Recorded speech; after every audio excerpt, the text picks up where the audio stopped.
In your school, are you learning to spell? Spelling can sometimes be challenging. When you spell, does your teacher ever say, remember the silent E? Well, today we're going to read a story about the mighty silent E and why it's so important.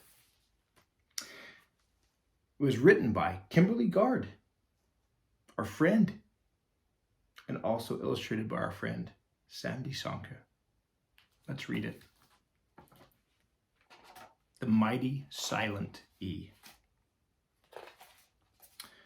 Little E knew he was important.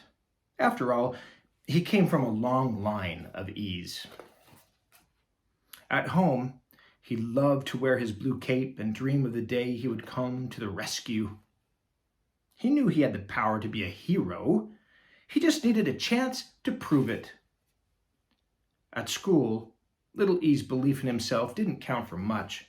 The other little letters rarely paid him any attention, probably because he didn't have much to say.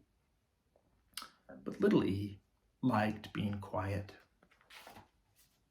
He worked hard, quietly studying words and sounds, until one day, little E didn't show up to class.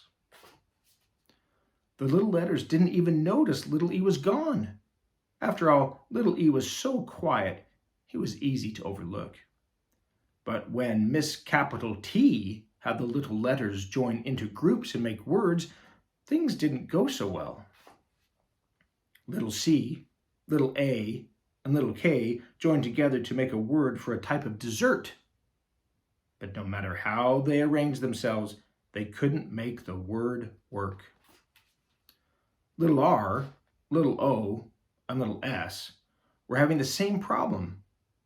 We need to make the word for a type of flower, they said, but no matter how hard we try, it just doesn't sound right. Tell me about it, said little K, little I, and little T, who were trying to become a word that could fly. Little G, little A, and little M all started to cry. No one will ever play with this word.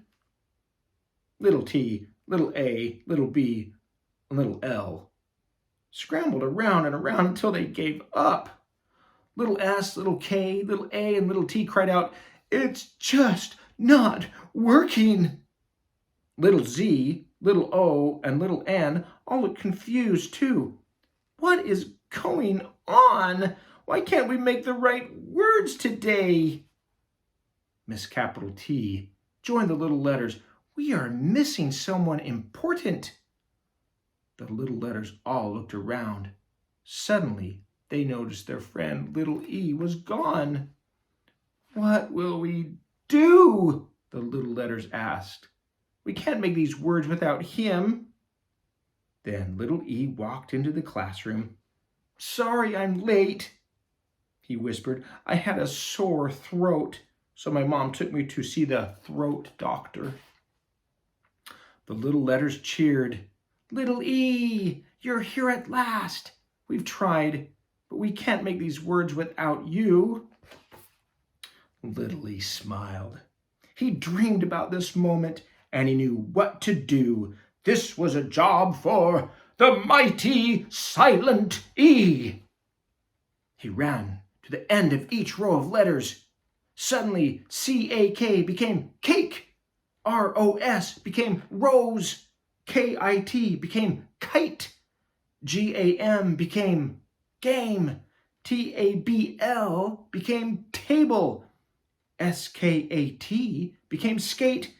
Z-O-N became zone. Little E worked hard until each word was complete. How did you do that? All the little letters asked. Little E, you make no sound, but you change sounds around. But as usual, little E was silent. He just smiled. With his friends all around him, little E felt happier than he ever had. Little E's dreams had come true. He had saved the day. and he hadn't even needed his cape.